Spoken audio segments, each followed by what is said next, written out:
Hello বন্ধুরা, career space YouTube চ্যানেলে আপনাদের সকলকে স্বাগত জানাই। আশা করি আপনারা সবাই ভালো আছেন। আজকে এই মুহূর্তে শিক্ষক নিয়োগ সংক্রান্ত যে সবচেয়ে গুরুত্বপূর্ণ আপডেট উঠে এসেছে, বিস্তারিত সেই সম্পর্কে আলোচনা করব। তাই ভিডিওটি অবশ্যই শেষ পর্যন্ত দেখবেন নিয়োগ সংক্রান্ত অনেক নতুন নতুন আপডেট পাওয়ার জন্য। যারা চ্যানেলে নতুন তারা চ্যানেলটিকে সাবস্ক্রাইব করে পাশে থাকা বেল বাটনে প্রেস করে অল নোটিফিকেশানটিকে অন করে রাখবেন, কারণ এমন ধরনের লেটেস্ট আপডেট নিয়ে এই চ্যানেলে সবসময় ভিডিও আপলোড করা হয়ে থাকে। 25,753 জন শিক্ষক ও শিক্ষাকর্মীর চাকরি কি থাকছে?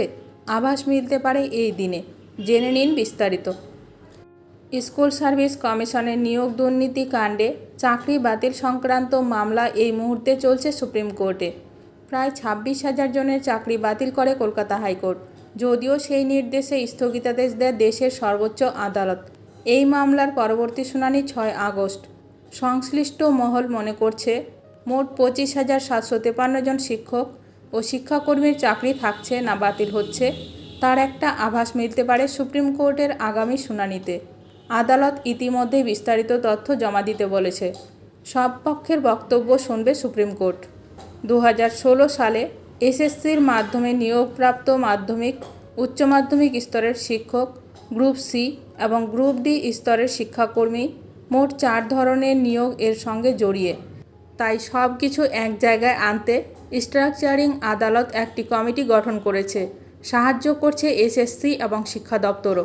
নিয়োগ বিধি, বিজ্ঞপ্তি, শূন্যপদের সংখ্যা এবং তালিকা, প্রার্থীদের যোগ্যতা সব এক জায়গায় রাখা হচ্ছে।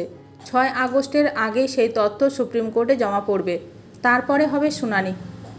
এই বিষয়ে এসএসসির এক আধিকারিক বলেন, এত মানুষের চাকরির বিষয় মামলাটির সঙ্গে জড়িয়ে, তাই সুপ্রিম কোর্ট সময় নিয়েই বিষয়টি বিবেচনা করবে বলে আমাদের ধারণা।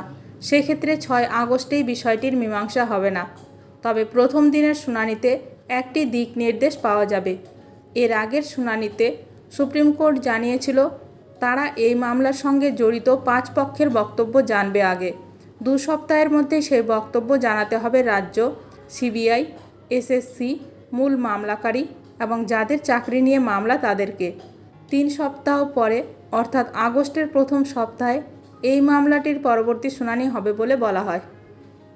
শুনানিতে সুপ্রিম কোর্ট জানিয়েছিল 5 পক্ষের বক্তব্য শোনা হবে।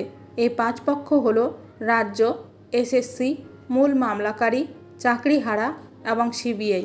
শুধু তাই নয়, সুপ্রিম কোর্ট আরও জানিয়েছে অন্য কোনো পক্ষ তাদের বক্তব্য জানাতে চাইলে লিখিতভাবে সুপ্রিম কোর্টে জানাতে পারবে, তবে এই বক্তব্য সীমাবদ্ধ রাখতে হবে 5 পাতার মধ্যেই, তার বেশি নয়।